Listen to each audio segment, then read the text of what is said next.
أعوذ بالله من الشيطان الرجيم بسم الله الرحمن الرحيم الحمد لله رب العالمين والصلاة والسلام على أشرف الأنبياء والمرسلين وعلى آله وصحبه أجمعين. Assalamualaikum warahmatullahi wabarakatuh. Anak-anak, adik-adik yang saya kasihi, insyaAllah pada hari ini saya akan kongsikan kepada kalian berkaitan dengan topik yang kelima di dalam bidang Al-Quran, iaitu indahnya tajwid. Baik. Mungkin ada dalam kalangan kita yang sudah terbiasa, yang sudah biasa membaca Al-Quran dengan bertajwid. Beberapa minggu lepas sebelum cuti sekolah, saya ada minta kalian untuk buat satu video berkaitan dengan bacaan-bacaan, membaca Al-Quran contohnya kan. Ada saya suruh kamu buat. Ada yang bacaannya elok, ada yang bacaannya kurang elok. Bagus bacaannya, cuma dari segi tajwid, makhraj tidak disebut dengan betul dan sempurna. Saya tidak mengatakan bahawa bacaan saya adalah bacaan yang terbaik, tidak. Tetapi ini adalah proses untuk kita belajar. Baik. Apa objektif kita belajar tajwid ini? Menyatakan hukum membaca Al-Quran. Apa hukum membaca Al-Quran? Kemudian menerangkan makhraj huruf. Bagaimana nak sebut A, bagaimana nak sebut Kha, bagaimana nak sebut Da. Menyebut makhraj huruf dengan betul. Kemudian menerangkan isti'azah dan basmalah. Isti'azah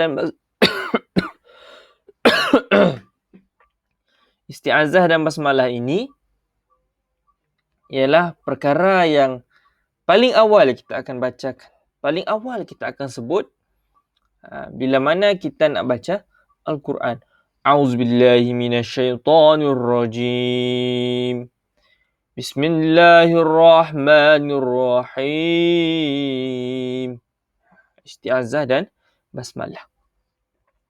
Kemudian menerangkan tentang alif lam syamsiyah dan alif lam qamariyah. Apa bezanya alif lam syamsiyah dengan alif lam qamariyah? Kemudian menerangkan hukum wajibul gunnah, wajib dengung. Kemudian menerangkan maksud fawatih aswar. Apa maksud fawatih aswar tu? Okey. Lagi. Apa perlunya kita belajar tajwid? Untuk membetulkan bacaan Al-Quran. Kadang-kadang kita baca Al-Quran ikut suka. Contoh, ini saya bagi contoh. A'udzubillahi minasyaitonirrajim. Bismillahirrahmanirrahim. Alhamdulillahi rabbil alamin. Tak salah, jadi panjang. Ar-Rahmanir-Rahim. Salah tu. Maliki yaumiddin. Salah kan? Ini contoh. Saya bagi contoh. Itu contoh. Kita sebutkan satu-satu kalimah dengan cara yang salah. Kita sebut satu-satu tajwid itu dengan tajwid yang salah. Yang panjang jadi pendek, yang pendek jadi panjang. Okey. Qul huwallahu ahad. Tak ada bunyi. Ujung tak ada bunyi. Allahu samad. Patutnya adalah sedikit lantunan suara. Qul huwallahu ahad. Ada sedikit bunyi. Ada sedikit lantunan suara. Sebab apa? Dal itu merupakan qalqalah. Qalqalah. Yang mana ia perlu dilantunkan. Walaupun sedikit. Okay. Kemudian makhraj huruf. Makhraj huruf merupakan tempat keluar huruf hijaiyah yang membezakan antara satu huruf dengan huruf yang lain. Tempat keluar huruf hijaiyah. Itu maksud ya, maksud makhraj huruf. Huruf hijaiyah. Alif, ba, ta, tha, jim, ha, kha. Itu huruf-huruf hijaiyah. Kalau ditanya kepada kamu apa itu huruf hijaiyah, alif bata tu lah. Sampailah ya. Okey. Pembahagian makhraj huruf. Makhraj huruf ada 5 tempat. Khayshum, syafatain, al-lithan, al-jawf dan al-halqu. Khayshum adalah pangkal hidung. Tempatnya adalah di pangkal hidung. Yang kedua, asy-syafatain, dua bibir. Dua bibir. Au, ab, am, af. Dia dekat berada di dua bibir. Yang ketiga ialah lisan, pangkal lidah. Lidah. Lidah. Al-haq. Haq. Kita terasa. Haq. Kita terasa dia berada di hujung lidah. Sebelum masuk ke dalam halqum, sebelum keluar ke dua bibir, dia berada kat situ. Haq, Allahu ak pun berada di lidah. Allahu akbar, berada di lidah. Kemudian jim, ash, ai, dia berada di lidah. Al, an, ar, at, au, ad, aus, az, al. Okey. Dekat lidah ada 4 tempat. Yang pertama ialah pangkal dalam. Pangkal dalam, dia sebelum masuk ke dalam halqum. Dia bukan berada dekat halqum, tapi dia sebelum masuk ke dalam halqum. Al-haq. Yang tu sebelum tu lagi. Okey, baik. Kita akan tengok nantilah. Kemudian ajauf, rongga, memanjangkan huruf mad. Rongga. Au, ai, dia berada dalam rongga mulut kita. Kemudian al-halqu kerongkong. Ghin kan. Siratal ladzina an'amta alaihim ghairil maghdubi alaihim waladdallin.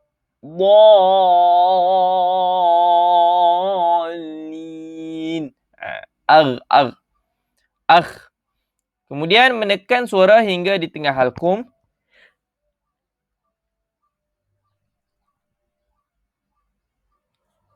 Okey. Al-halqu tadi ada 2 huruf, ain dan ha.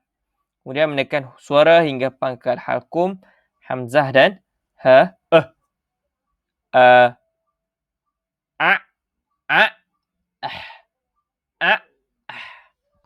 Okey.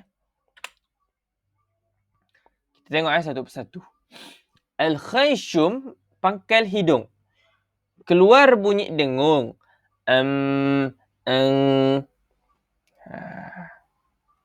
Okey. Khayshum ada dua saja huruf, mim dengan nun. Bagaimana kita tahu huruf tersebut berada di khayshum ataupun berada di syafatain? Kita matikan huruf tersebut. Di depan kita buat huruf alif contohnya. Terasa tak dia berada dekat mana? Terasa dia berada di dua bibir dan di khayshum. Amma yatasaalun. Jangan semua nak didengungkan. Tak boleh juga. Inna anzalnahu fi lailatul qadr. Dia kita terasa dekat hidung. Huruf lain kita tak akan terasa kalau kita baca begitu. Au, kita tak terasa hurufnya berada di hidung. Ab, tak ada kat hidung. Af. Okey. Kemudian yang kedua iaitu asy-syafatain, dua bibir. Au, am, af, ab. Dia berada kita bila kita matikan huruf tersebut, kita terasa bahawa huruf tersebut berada di kedua-dua bibir kita. Kemudian al-lisan, makraj lisani. Makraj lisani ni banyak. Kita tengok satu persatu. Qaf berada sebelum halqum. Sebelum halqum. Aqqa, al-haqqa, haqqa. Bila kita baca haqq, dia ada bunyi qa sikit. Sebab dia berada di hujung ataupun di pangkal dalam. Dia berada kat sini. Kemudian yang kedua, sebelum pangkal dalam. Pangkal, disebut pangkal. Allahu akbar, Allahu ak. Okay. Huruf-huruf ini perlu jelas sebutannya. Kalau ak lah. Tapi jangan melampau sangatlah. Allahu ak. Tak boleh juga. Dia kena berpada-pada. Kemudian ash, ai, al, do, do. Dot ini berada di dalam di kawasan kita menaikkan langit-langit. Kita menaikkan lidah. Dia berada di belakang gigi. Walau. Kalau tak naik tu salah lah.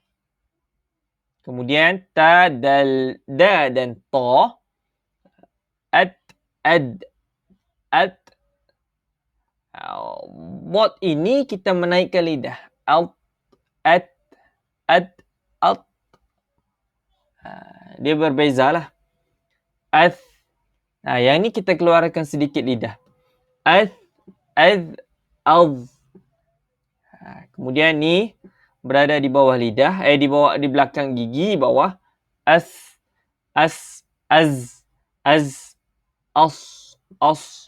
Dia bukan gigi bawah, maksudnya bila kita tutup mulut berada di belakang kedua-dua gigi. Kemudian makraj yang keempat, al-jawf, rongga. Makraj jawfi, ya dan waw. Ai, au. Okay. Tapi waw tadi juga berada di dalam huruf asyafatain. Dua-dua bibir. Okay. Tidak semestinya dia berada di satu tempat sahaja. Okay. Kita kena tengok kepada sifat huruf tersebut. Kemudian al-halqi ada 6 sahaja huruf. Gha, kha, a, ha, ha, a.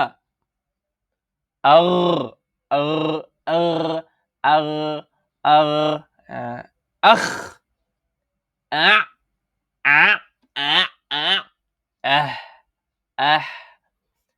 ha ni ha pedas. Kita sebut dia sebagai ha pedas.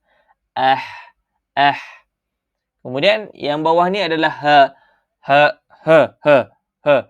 Dia berada sebelum kita rasa macam dekat dada.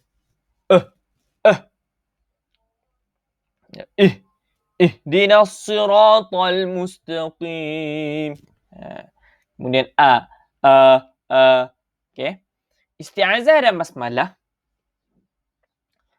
Isti'azah ni apa? A'udzubillahi minasyaitanirrajim. Aku memohon perlindungan daripada syaitan yang direjam. Basmalah pula. Bismillahirrahmanirrahim. Dengan nama Allah yang maha pemurah lagi maha mengasihani. Okay.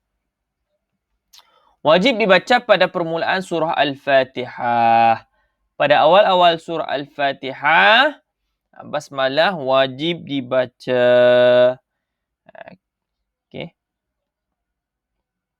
Okay.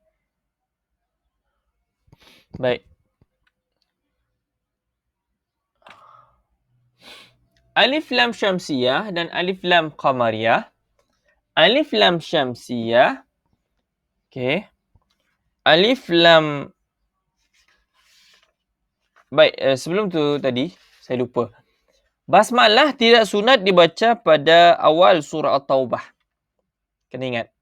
Sebelum surah At-Taubah tidak perlu untuk dibaca basmalah. Okey. Kerana surah ini menceritakan tentang peperangan, sedangkan lafaz basmalah pula melambangkan keamanan dan kedamaian. Surah At-Taubah diturunkan selepas Rasulullah SAW pulang dari perang Tabuk. Baginda menyeru umat Islam membatalkan perjanjian damai dan memerangi kaum musyrikin. Ini berlaku. Ini kita akan belajar sirah lah nanti. Ini berlaku apabila kaum musyrikin mengingkari perjanjian di antara Rasulullah dan mereka. Baik. Alif Lam Syamsiyah dan Alif Lam Qamariyah. Alif Lam Syamsiyah, huruf lam ditulis tetapi tidak disebut. Huruf lam tidak berbaris. Huruf yang terletak selepas huruf lam dibaca bersyaddah. Al-Thaqib, An-Najmu, An-Najmu, At-Tariq, As-Sabil, At-Tariq, Wad-Duha, Alladhi. Okay. Lamnya tidak disebut. Okay. Alif lam syamsiyah, lamnya tidak disebut. Kalau kita perhatikan dekat sini, alif lam tha alif, kita tidak sebut al-thaqib, tidak. Kita baca al-thaqib. Apa huruf-hurufnya? Selepas alif lam kita akan berjumpa dengan huruf ta, sa, da, za, ra, za, sa, sya, sa, da, ta, za, la, na. 1, 2, 3, 4, 5, 6, 7, 8, 9, 10, 11, 12, 13, 14. Kita akan berjumpa dengan 14 huruf ini. Kita tengok yang kedua, an-najmu. An-najmu, nun. Selepas alif lam kita bertemu dengan huruf nun. Kemudian at-tariq. At-tariq. Ta. Kemudian allazi. Alif lam yang kita tidak sebutkan lamnya. Okey. Maksudnya dia ada dua lam. Alla, la, alif lam, lam. Zal, ya, allazi. Baik. Itu kita kena perhatikanlah. Hurufnya selepas alif lam adalah bersyaddah. Ada tanda ni, ada tanda syaddah. Al-thaqib, an-najmu. Alif lam syamsiyah, kita tengok alif lam qamariyah. Hamzah, ba, jim, ha, kha, a, gha, fa, qa, ka, ma, wa, ya, ha. Huruf lam ditulis dan disebut. Huruf lam sentiasa berbaris sukun. Baris sukun, baris mati. Huruf yang terletak selepas huruf lam berbaris atas, bawah ataupun hadapan. Kita tengok maksudnya alif lamnya disebut. Mal qari'ah, al qari'ah. Banyak lagi lah. Al yatim, al qari'ah, al kafirun, al haqqa. Alif lam, lamnya disebut. Itu adalah huruf lam, alif lam qamariyah. Okey. Ini kamu kena perhatikan satu persatu lah. Okey. Bagaimana kita nak tahu kaedah bacaan tersebut? Kita kena biasakan membaca Al-Quran. Wajibul gunnah ialah huruf mim dan nun yang bersabdu. Cara bacaan wajibul gunnah adalah dengan menekankan suara pada huruf mim dan nun disertai dengan dengung sekadar dua harakat. Okey. Kita tengok surah An-Nas, contoh bacaan. Qul a'udzu birabbin nas, bin nas, bin nas, bin nas. Ba bertemu dengan nun, dia akan jadi wajibul gunnah. Ilahin nas, ilahin nas. Okay. Sorry. Bukan ba bertemu dengan nun. Maksudnya nun itu bersabdu. Ada sabdu. Ilahin nas. Min syarril waswasil khannas. Khannas. Bersabdu. Allazi yuwaswisu fi sudurin nas. Dia ada sabdu kan. Minal jin. Dia bersabdu. Nun ini bersabdu. Minal jinnati wan nas. Innas. Okay. Itu adalah contoh bacaan untuk wajibul gunnah. Wajib didengungkan. Jangan berlebih-lebih. Cukup sekadarnya. Maksud berlebih-lebih ni awak lebih-lebih. Qul a'udzu birabbin nas. Tak boleh. Itu cukup sekadarnya.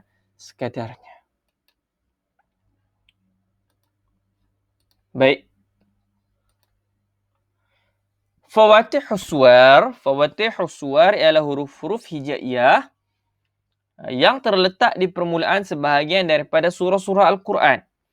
Dikenali sebagai al-huruf al-muqata'ah yang bermaksud potongan huruf. Ini senanglah. Fawatihus suwar terdapat 29 surah yang melibatkan 14 huruf. Alif Lam Mim. Awak tak akan baca Alif Lam Mim itu sebagai alam.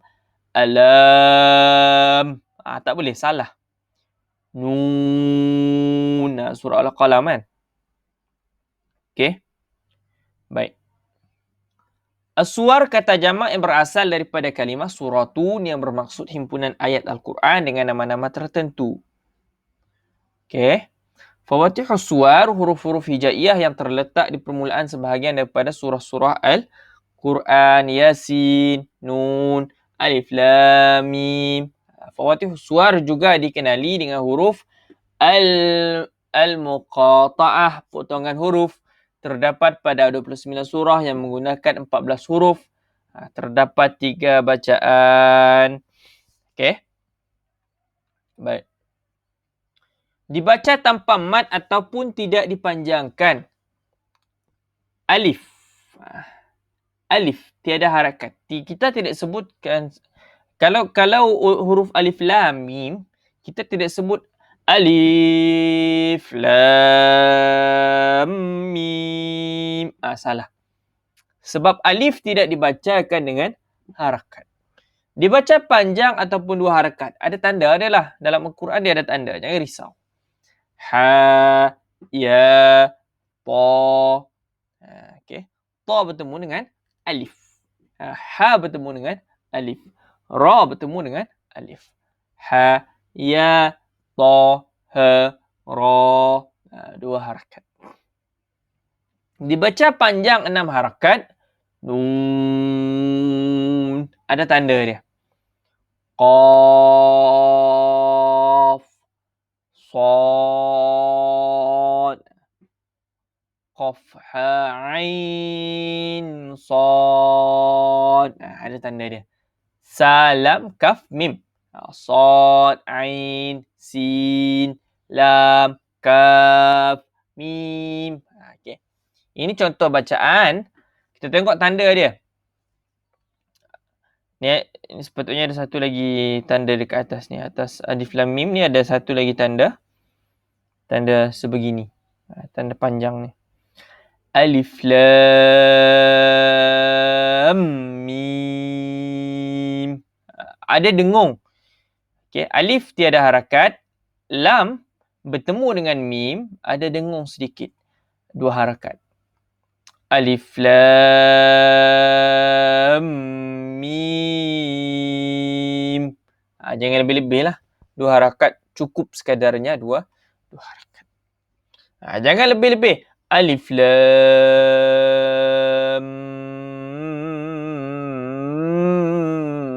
mim. Tak boleh.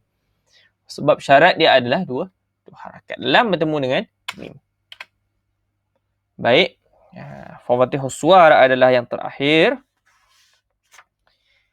Dan tugasan selepas ini saya akan berikan kepada kalian untuk kalian cari yang berkaitan dengan hukum-hukum tajwid. Baik, saya rasa cukup sekadar ini. InsyaAllah kita akan berjumpa lagi di lain waktu, di lain hari. Sekian, wabillahi taufiq wa hidayah. Assalamualaikum warahmatullahi wabarakatuh. Dan selamat melaksanakan tugasan yang diberikan.